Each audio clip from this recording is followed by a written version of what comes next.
record, record to the cloud. Okay, let's record.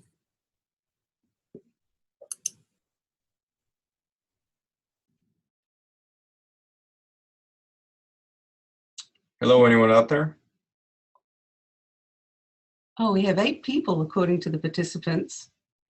Hi, we'll be starting just in one moment. Oh, here we go. Okay, a lot more people on now. 17. Can you click on that?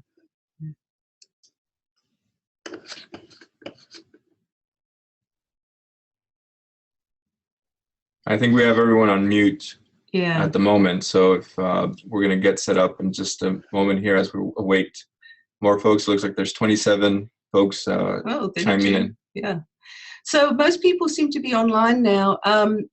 Would you check your screen, please? We're using Zoom for this webinar, and you should notice down the bottom that there is a Q&A button. If you would like to ask a question, please type it in. During the course of the webinar, we'll be answering questions as we can. If we can't answer the question during the body of the webinar, we'll have a question session at the end as well. So just check that out. And I think we're about to start. So we're going to be sharing a PowerPoint presentation and working through it with you and talking about the Ccc Maker Project and the Makerspace Startup initiative, which will be for the next 6 months. So welcome everyone as we get started now.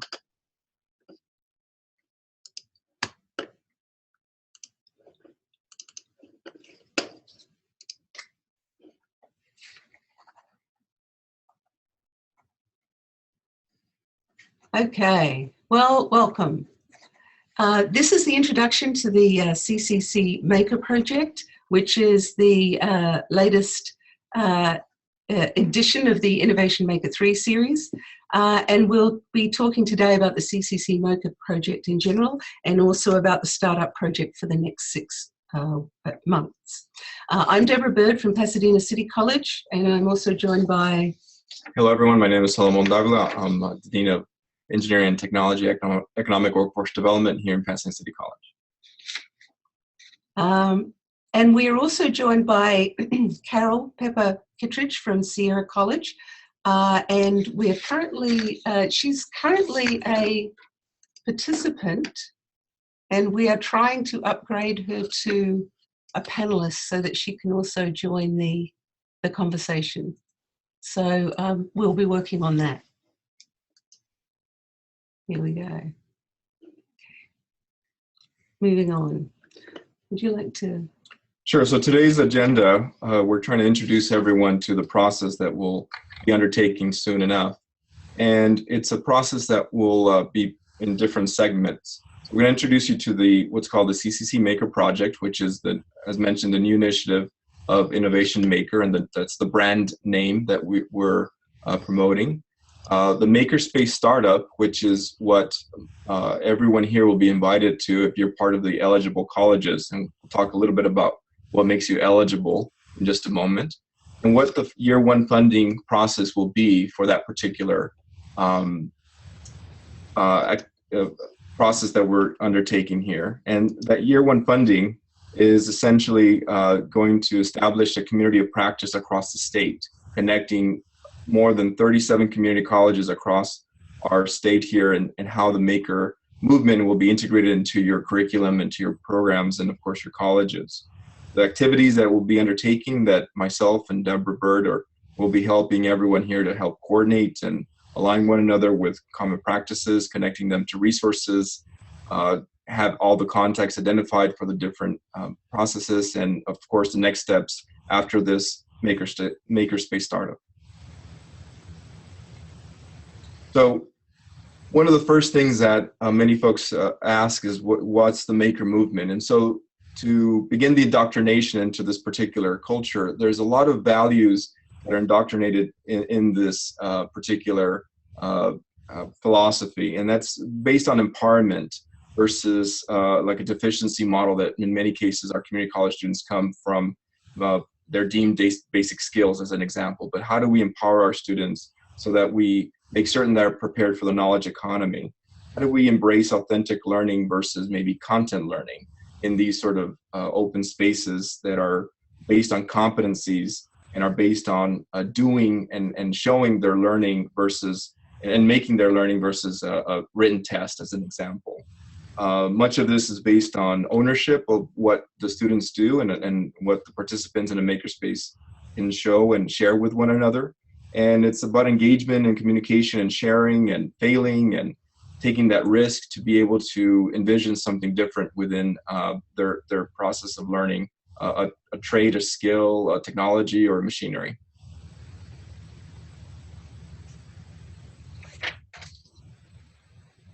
So the question is, how do we take that ethos of the maker movement, which is very rooted in the idea of self-directed learning and exploration and the open source knowledge and the collaboration and the entrepreneurial aspect of it as well. How do we take that, that ethos and bring it into the community college system? Well, we know that there are elements of that we can bring into our classrooms and into our programs around project-based learning and working in teams, addressing directly 21st century skills, etc. The question is, how do we bring these together within a maker movement that is both accessible to the greater ecosystem, the economic environment, the region, the community, and also link it effectively with the programs that we're currently providing through our colleges. And this is particularly important when we're looking at both STEM and STEAM areas. So what's expected? Through the CCC Maker movement, we're addressing how do we support the development of STEM careers in our knowledge-based economy? How do we facilitate student internships and work-based learning practices within these spaces and flexible scheduling, flexible curricular development, and community engagement to use these spaces? How do we expand each and individual makerspace for the specific needs of the college? Every region is different. Every ecosystem entrepreneurship is different. Various industries are represented in makerspaces, and how do we make space for that? And of course, how do the faculty engage to make certain that the curriculum supports the use of a makerspace in a collaborative process where ideas, resources, and experience are all participating in this community of practice that is local, regional, and even statewide. And so this is, these are the larger outcomes for the CCC Maker project. And so these points, these areas are areas of emphasis that will follow us through the entire 3-year project. So the big question is, as technical assistance providers and project managers, how can we help? The most important message we want to get across to our colleges at this point is that every solution for every college is going to be unique. None of our colleges are alike. All of our environments, our communities, our regions are different. We're working with different industries within our regions. Our colleges are all at different levels of development with their makerspaces. So, for example, from the initial survey, we know that 15 of the colleges are eligible for this participation or already have a makerspace in some form or other. The key thing is that makerspaces also evolve in different ways. So there's strengths and weaknesses within each makerspace. There's always areas to improve and to further and develop the community. So we're really looking at this as a process of experimentation. We're really encouraging people to embrace risk and not to be afraid of failing at something. That's what this process is all about. It's what the Maker movement is about. We're here to encourage you to make those mistakes. We want to offer feedback and support. It's not our intention to direct people towards a single solution. We want to empower you to develop an effective solution for your own college. And then we can also work beyond the work we're doing with the individual colleges. We're also looking at policy alignment at the state level to help facilitate the work that we're doing through this project. All right, since the makerspaces are meant to be open and collaborative, understanding how many of our curricular requirements, the non-credit, credit, not for credit, community engagement, employer engagement, all those things, how do they all fit together within our community college structure, and making certain that each college develops their own solution is something that we look forward to discussing with each and every one of you. And ultimately, it becomes about creating a community of practice where people are sharing and supporting and offering feedback together, and so that we're all supporting each other on this journey. Because ultimately, once this project is over, the community of practice is going to be the strongest element that's going to keep everyone moving and evolving.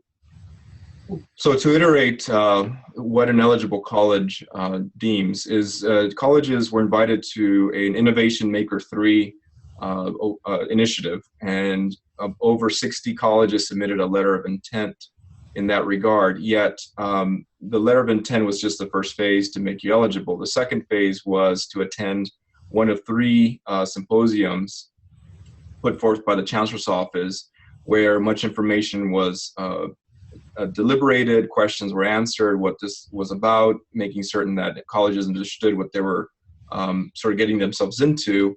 And only 38 colleges were attending these particular sessions.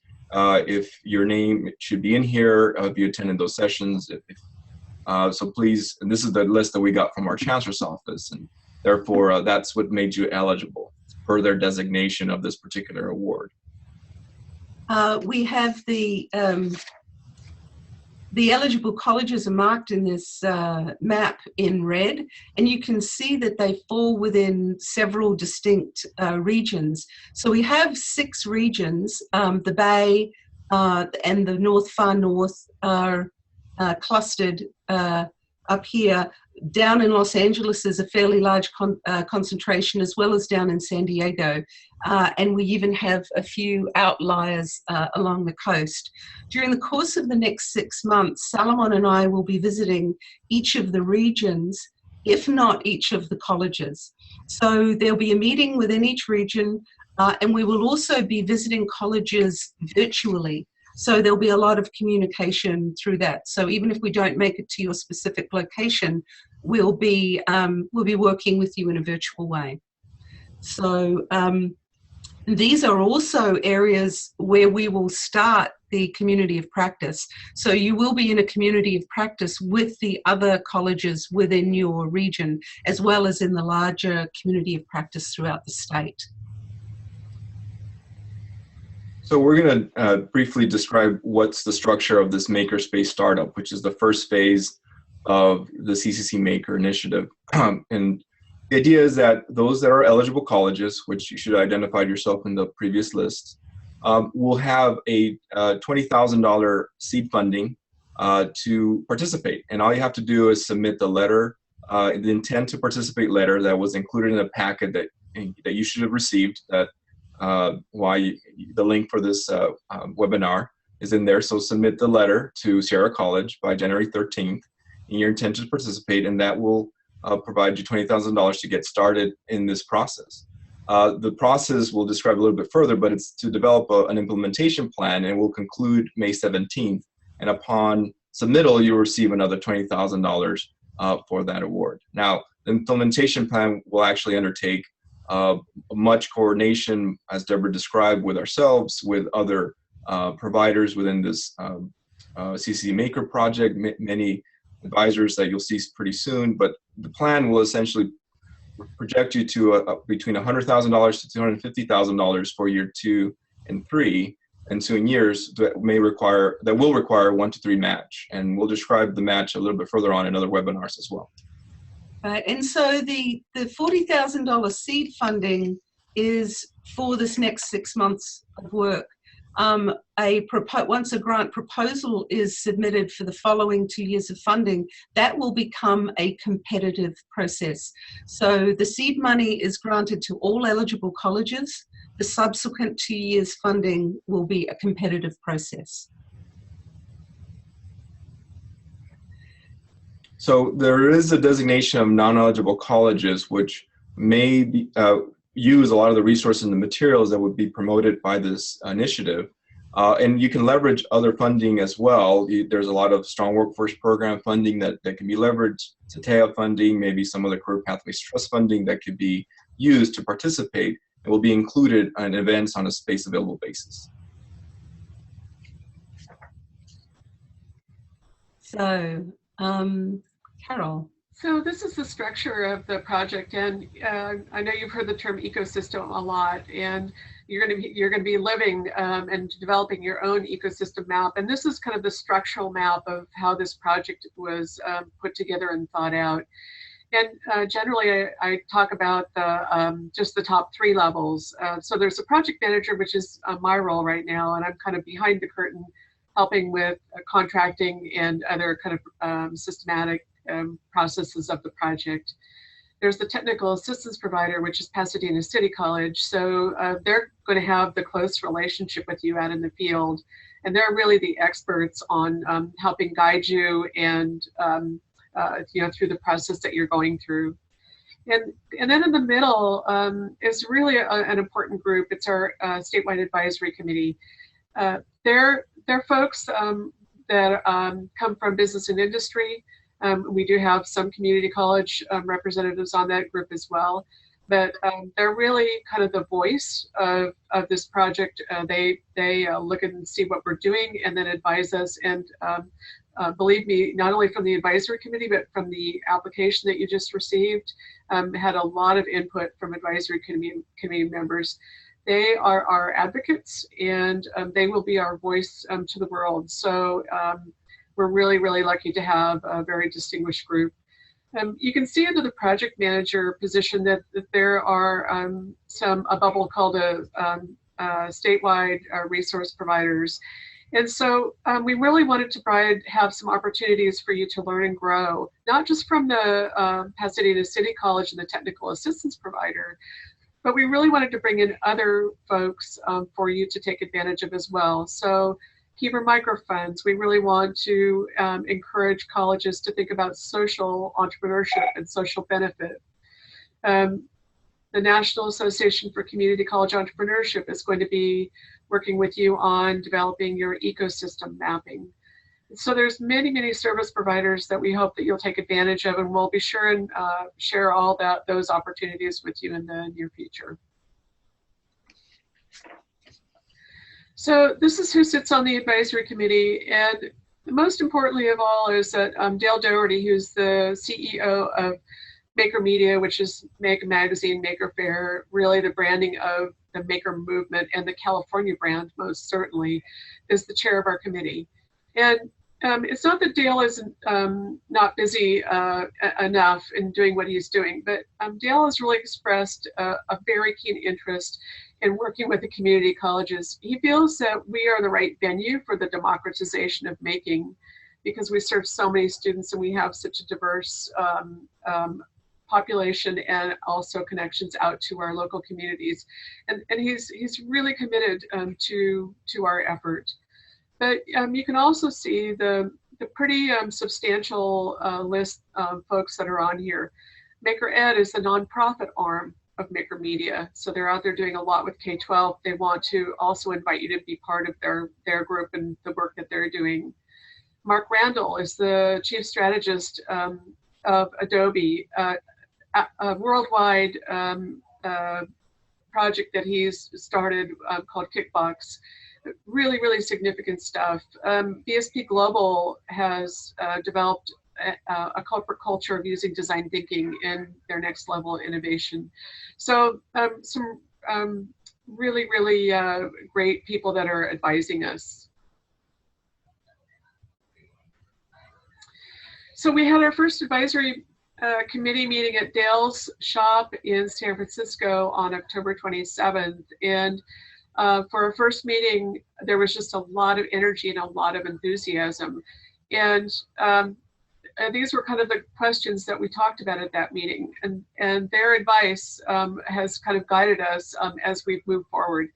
The advisory will be meeting again in Pasadena at the end of January. So they decided they wanted to meet 3 times a year. They want to come out and see what's happening in the field. So we're going to start with Pasadena City College.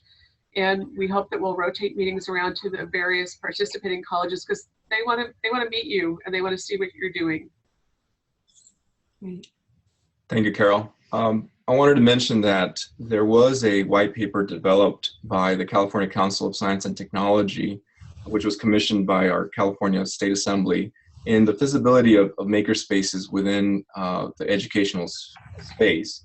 And the targeted community colleges, as Carol mentioned, to be a vehicle to democratize the maker movement and to bring forth the learning that happens within these spaces.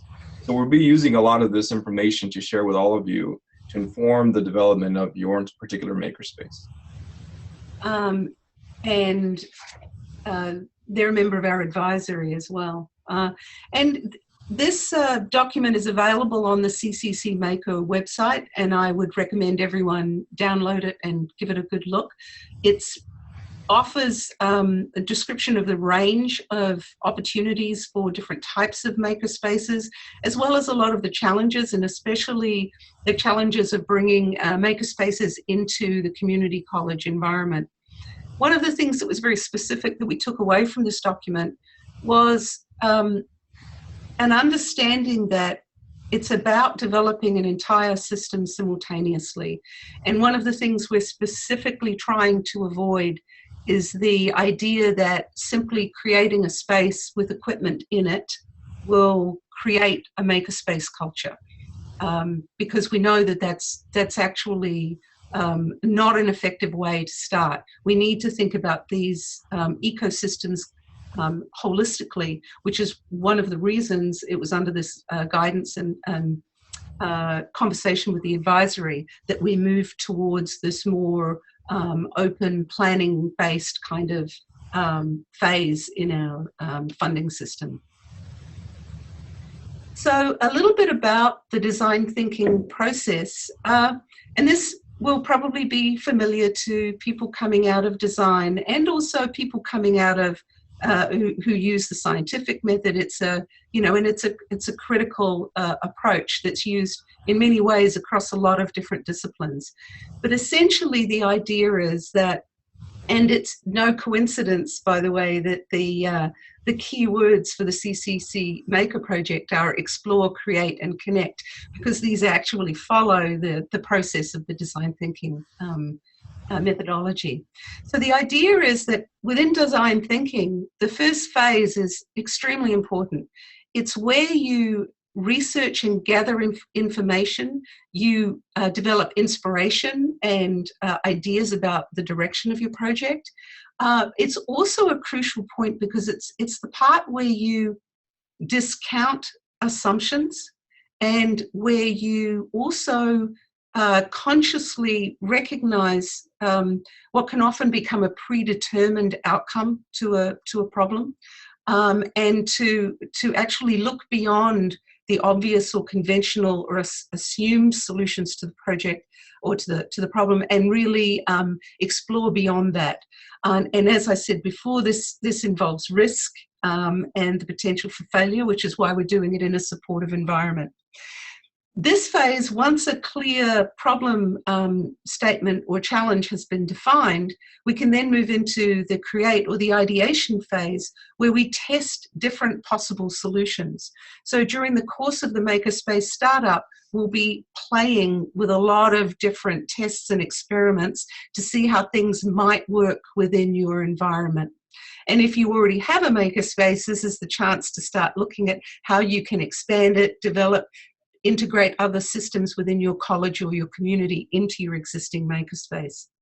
And then finally, the final phase is to look critically back at that process and really evaluate whether you have met your criteria, whether the solution is actually going to be effective. And also we do that through a process of making the learning visible. So we'll be connecting and sharing and offering feedback. So this outline covers both the next 6 months, but it also really is going to be happening within each activity that we do throughout the Makerspace project. So the way the timeline works, and this is in your information packet, but we're going to cover it again just to be clear.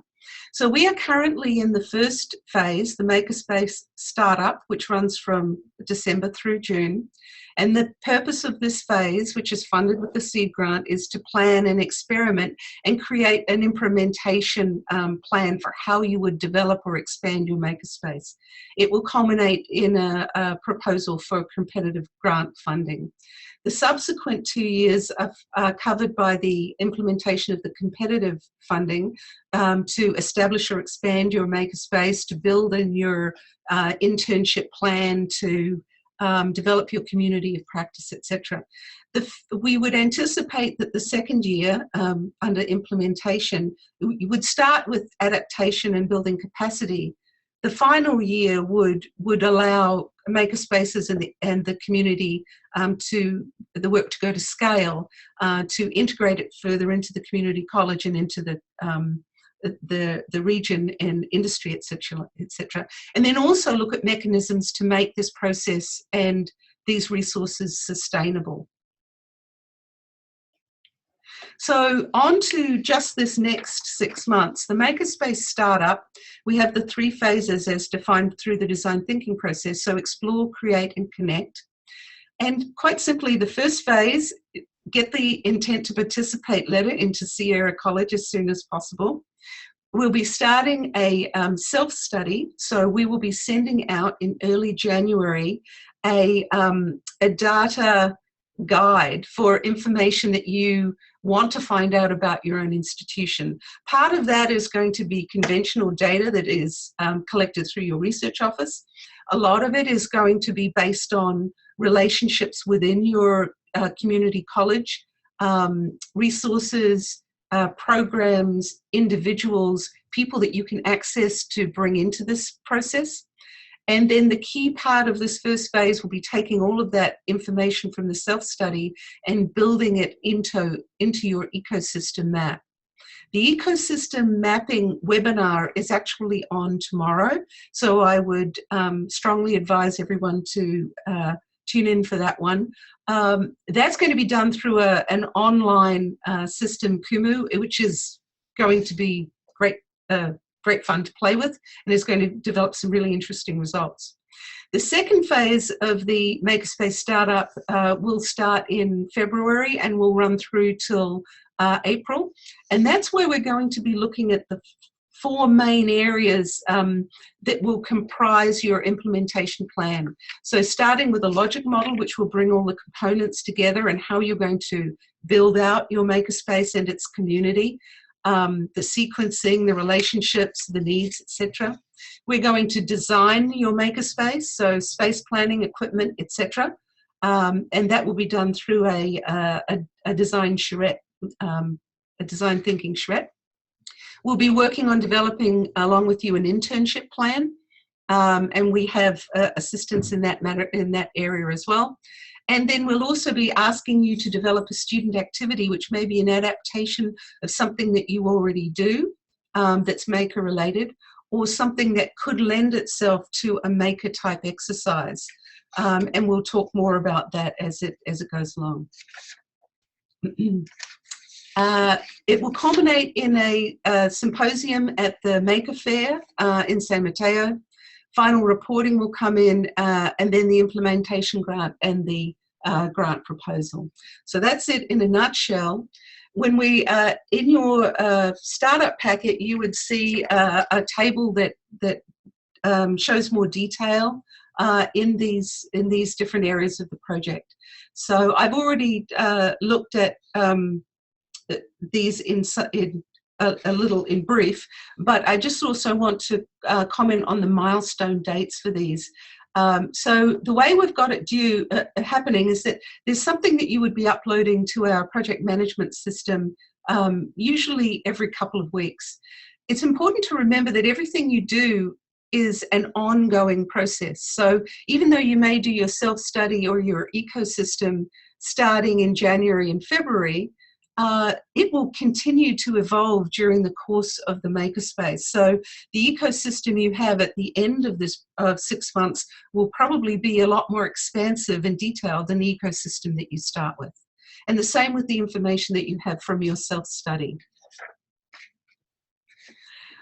So the logic model component is where we take the information from the ecosystem and the self-study and put it together into this phased diagrammatic model, which will then build out to become your implementation plan. And it's going to cover the 4 main areas: the makerspace itself, the curriculum development, the accessing and building and growing the community of practice, and the development of an internship plan. So it'll also identify a lot of the challenges and the policies and the components that you may need to bring in place within your own college in order to facilitate each of these 4 elements. So your curriculum committee, your accessing your academic senate, etc., developing your relationship with your facilities management for installing equipment, etc., that sort of thing.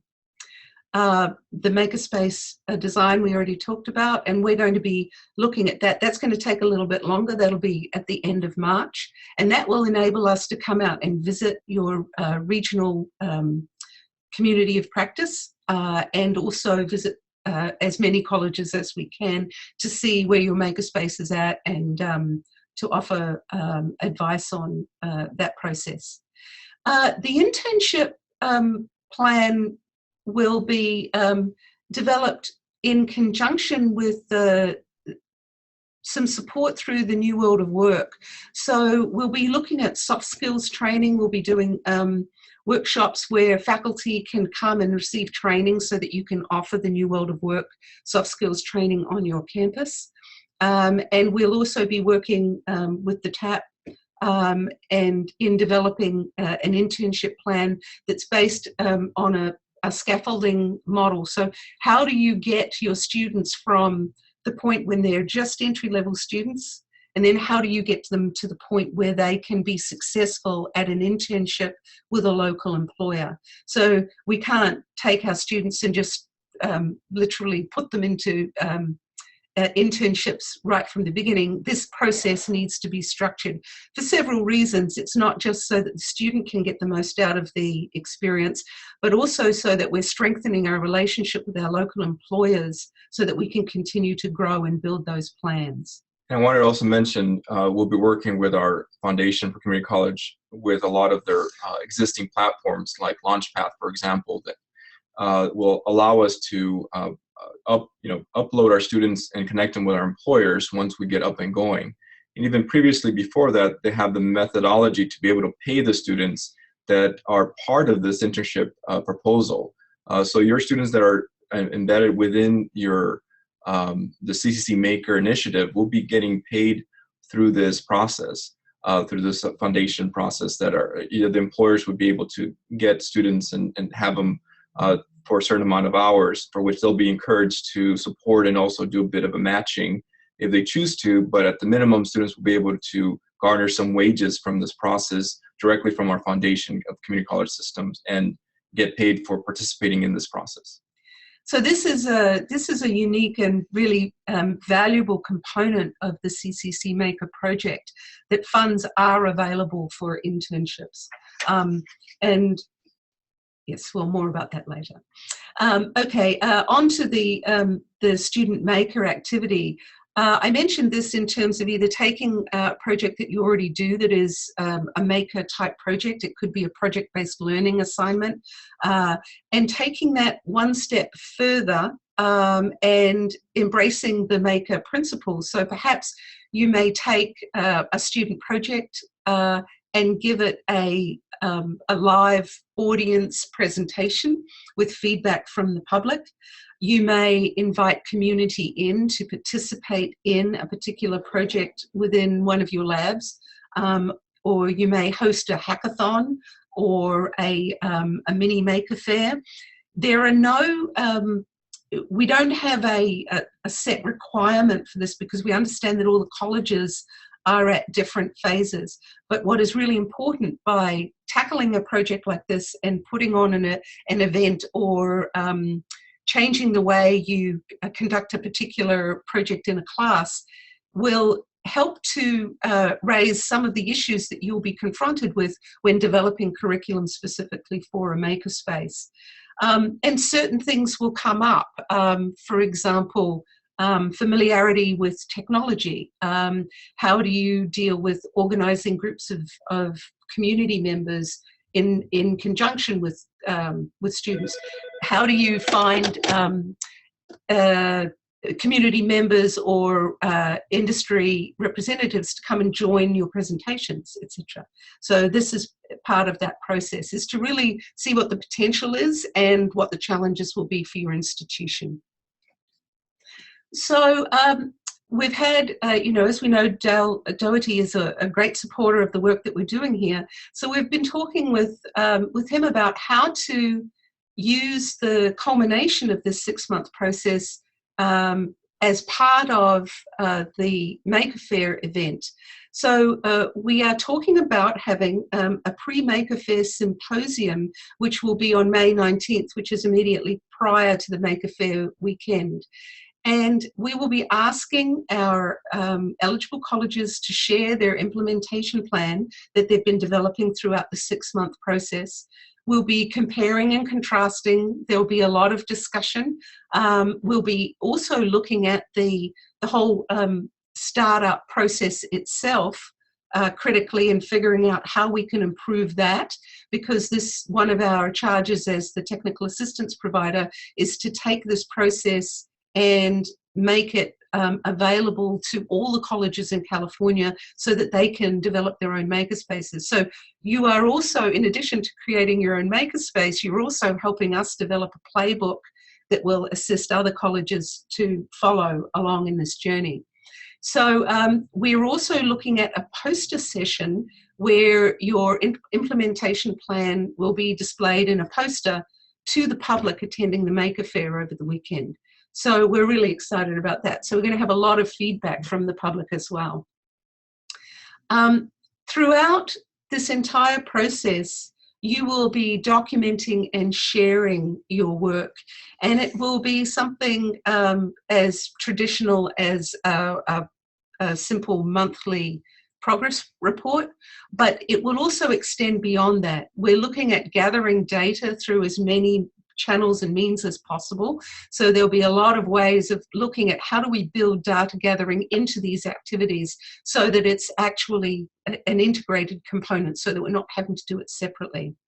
And then a key component in terms of the community of practice is to really get our eligible colleges used to sharing their progress. And so it's uploading photographs and video and blogging as part of our Ccc Maker website, using social media to help develop the community and spread the word on this. And this can actually be a real fun process. This doesn't have to be, an arduous reporting process. This is really meant to be collaborative. I mean, I would even suggest that we go so far as to have things like failure of the month for the, the 3D printing project that goes terribly, terribly wrong, or, to really make it part of that, the celebration of the process of learning. So, and then finally, we'll culminate in the implementation grant proposal, which is actually separate from the implementation grant, implementation plan. You can provide an implementation plan to qualify for the second half of the funding, the $20,000. But once you submit a grant proposal, then you're eligible for the competitive grants for the following 2 years. Okay, this is a list which will be added to throughout and will be updated on the website. So these are the resources that are available and the webinars that are coming. We'll try to record as many of the webinars as possible so that if people cannot view them, this can happen asynchronous. Yeah. And so our next steps, and I noticed that we have some questions here. Our next steps for you to take from here is to identify your team. Who are going to be your leaders within your faculty? Who are going to drive this process? Who are the key members that you will need to be part of that team in order to facilitate both the planning and the implementation. We once again need you to submit the intent to participate directly to Sierra College as soon as possible. Start looking at your data, and then participate in tomorrow's ecosystem mapping webinar to get started on that. I think we can look at questions now, but I believe because we're using this Zoom system for the first time, I think maybe the questions are showing up with you, Carol. Is that correct? Let me open them up and let's see. All right, I'll just read them off if that's okay. This is from Steve Fuchs, and he says, will the Pasadena City College meeting be open to all participants? They really want to see what you're doing there. Mm-hmm. Well, it is an advisory meeting, so we have not formalized an agenda at this point. But however, we are having a training the day before that we haven't. I think we haven't, or we're close to solidifying that with Amy Schultz, right, with the ecosystem mapping. That's right. So we can create an event out of that. Yeah. So and you know, also separate to that, we will be having events and open houses regularly throughout this process. So yes, there will be multiple opportunities to come. We did anticipate a regional meeting invitation to go out as soon as we see the participants that will be undertaken, and we'll know, of course, after the letters get submitted, for which we'll plan regional one here in Pasadena proper, if that makes sense for Southern California. But obviously, we need to know who's participating, and so we can determine who to invite and things like that. Steve also asked if we could give an example of what the $40,000 could or should be spent on. Oh, well, I think, Carol, I think the allowable expenses is your department, I guess. Right. So in the packet you received, we put a blip in there from the Chancellor's office on what allowable expenses are to help guide you. We're not asking for, I don't think we're going to be asking for a hard budget from you. We really want this to be flexible, to allow you to do what you need to do. There are colleges that are just starting, and there are colleges that have more advanced and active spaces. So a just starting space might need some consultant time or some faculty release time. An advanced space might need something different. So we want to be as flexible as we can, but you know, certainly we want you to use the money to further your effort and help you create your plan. Right. Okay, and then Tom Capoletti asked, it would be nice to organize open houses at the existing community college makerspaces for those of us planning them. And I think I can just answer that briefly and you guys can jump in. So right now the CCC Maker has a splash page up. It's our quick website, full website's under development. And once that full website gets launched, which will be pretty soon, each of the colleges that submit a letter to participate will have their own subpage. We do have a calendar on there right now. So, you know, we're trying to figure out how to share information with you all as you come together. And I know you need to get out and look at each other's spaces and other spaces as well. So thank you for that. Okay. Steve asked, what communication platform is the TAP going to use with the participating colleges? The participating platform, we have, well, the webinars will be using Zoom, and we're thinking of using a collaborative resource sharing space similar to many others that have been out there, like Bootcamp and such. We use one here called iMeet, which is a login secured space that people can share files, share tasks, milestones, keep up to date, and even it's connected with your Outlook, so it'll send you emails when people chime in to any comments or tasks that may be of necessity to address as part of this project. So we'll be bringing forth this tool as soon as we know who wants to participate. And just a word on that too, we know that 15 of the eligible colleges already have makerspaces, so I'm sure that we'll be trying to get as many visits as possible to all of these colleges as part of the process. John Gralty asked, when is the implementation plan due for the second 20,000? And the date for that is May 17th. Yeah. But we hope that you'll join us at Maker Faire Bay Area and do a poster session. We really hope that you'll want to join and be part of that community and that event up there. Right. And I see Danny Beasley is asking, we're planning a large Maker Faire installation. Can that count as our student maker project, even though it won't be officially completed until May?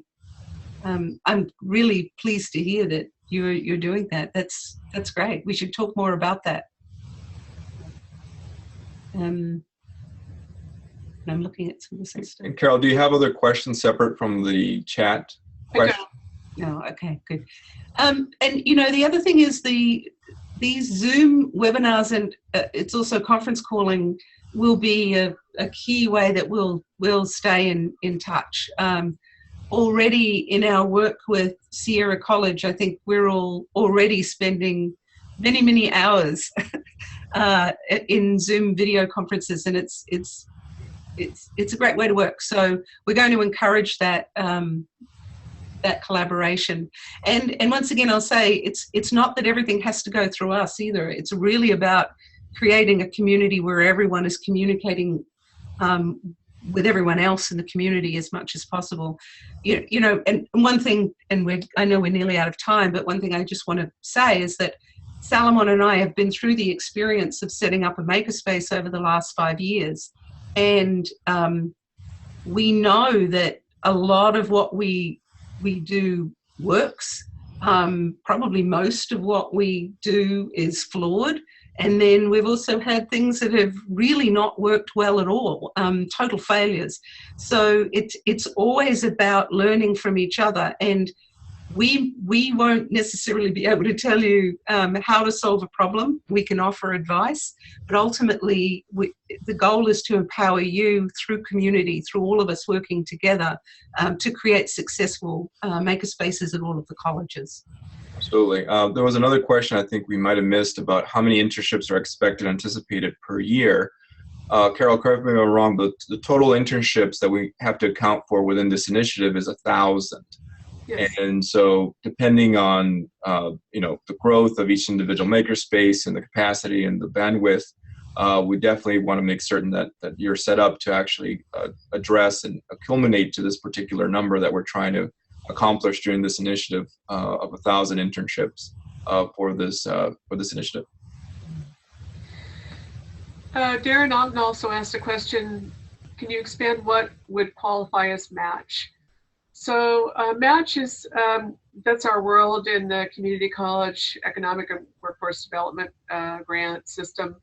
A lot of match is often in kind. So for us, I'll just use our college example. Our match would be the equipment that we have sitting in the makerspace that we've invested in. It might be time or consulting hours that support that makerspace. It might be cash donations or from businesses and industry. So there's a lot of different ways that you can match. It doesn't have to be cash. It can be much of what you have in place or that you have invested that's going towards the operation of that makerspace. Right. Well, I think. All right, we have an internship question from John. He says, can the internships be used to sustain your own makerspace and open it to community users, possibly through the college extension program?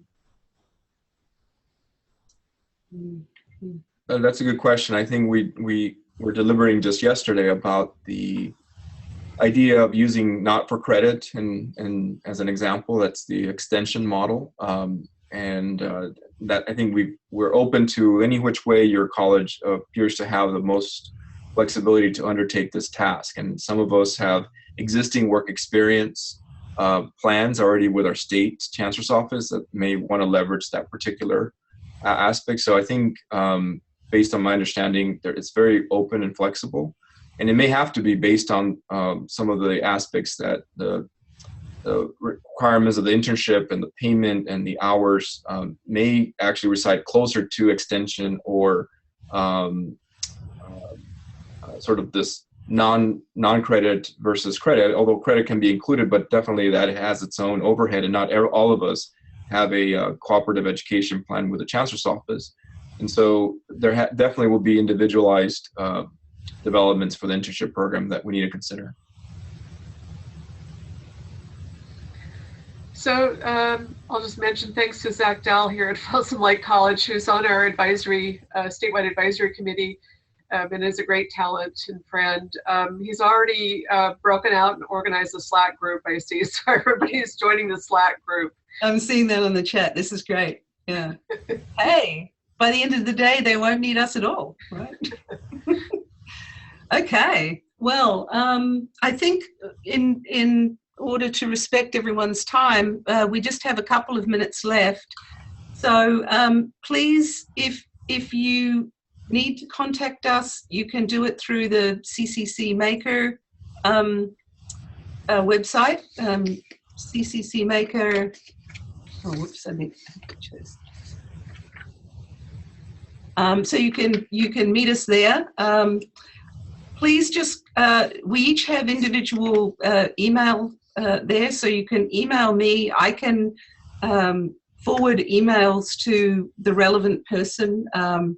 So as long as the email comes directly in, we'll be able to connect you with the right person from there. And I guess if there are no further questions, I think we may be done for the day. This webinar will be archived in the cloud for 6 months. We'll also be loading it, a link onto our website, so you'll be able to refer other people to watch it as needed. And we'll be following up each of our webinars in the same way. They'll be recorded and available through the website. Debra, do you have one last slide that has your email address on it? Actually, no. Okay, I thought, yeah, oh, maybe we took that one out. Yeah, it's Debra at cccmaker.com. We'll definitely visit the website for our contact info. Yeah. And of course, we're still setting all of this up, so you know, it's evolving as we go. Okay, there's a couple of more comments that are coming in, but maybe I don't know if they're questions. Have a look. Let me check. It looks like everyone's in Slack. John asked if we could get key contacts at regional colleges such as Hartnell for him. Yes, and I believe we'll share that information as soon as those people are identified. Yes. All right.